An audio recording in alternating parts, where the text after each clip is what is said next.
kai abin da ya sa maka kama ka wallahi mun ji an gurguwa ne kudin ka in ba ka ba wallahi mu yanzu in ba kuɗi lash cash yanzu a hannu wallahi mun yanka ka wallahi ba mu miliyan 15 muke so cash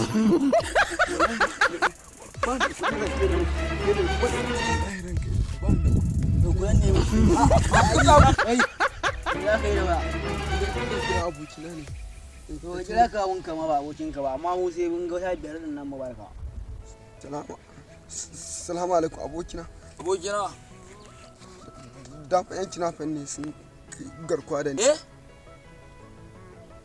wai an kama ka amma ina so a cikin miliyan 30 nan ka turo mu da 15 in ba sai yanzu nan subhanallahi to yanzu to ba soyar oke bari mu ba su yalo yana ji ba mu ne muka yi garkuwar da shi ya aka yi Allah ga kawai a cikin wannan a cikin kudin dama kudin nasu da ya ban ajiya ya bani kuma dama abokina ne saboda haka kawai kashe shi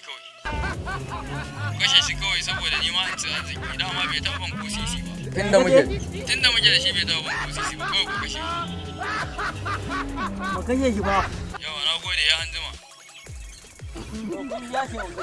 ba ga abokin naka ba san ke ba amma yanzu zan iya rike wannan saboda zan mai da asara amma yayin dan yayyaje ko dan bando ai na samu ganima kaga yanzu wannan miliyan 30 din dan bala'i yanzu to miliyan 30 din nan na yawa yar gudulla alƙawari dan saya mata waina ko ta 15 ne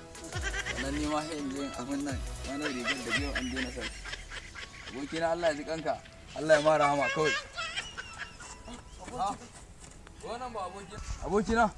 Wai aka ka tsira ni. Abokina ba kai babbar damun ka kashe ni abokina na gane da mun tun can ina kwantirin ɗinka domin na san kuɗi na kake so wallahi. Ba haka bane ka gane ka san yanayi. Ni wallahi ba abin da za ka gaya mun abokina ni na sani wallahi. Kana tare da ni kana cin arziki a kai babbar damuwa ka ga an kashe ni ne ka kwashe ma dukiya. Ba haka bane.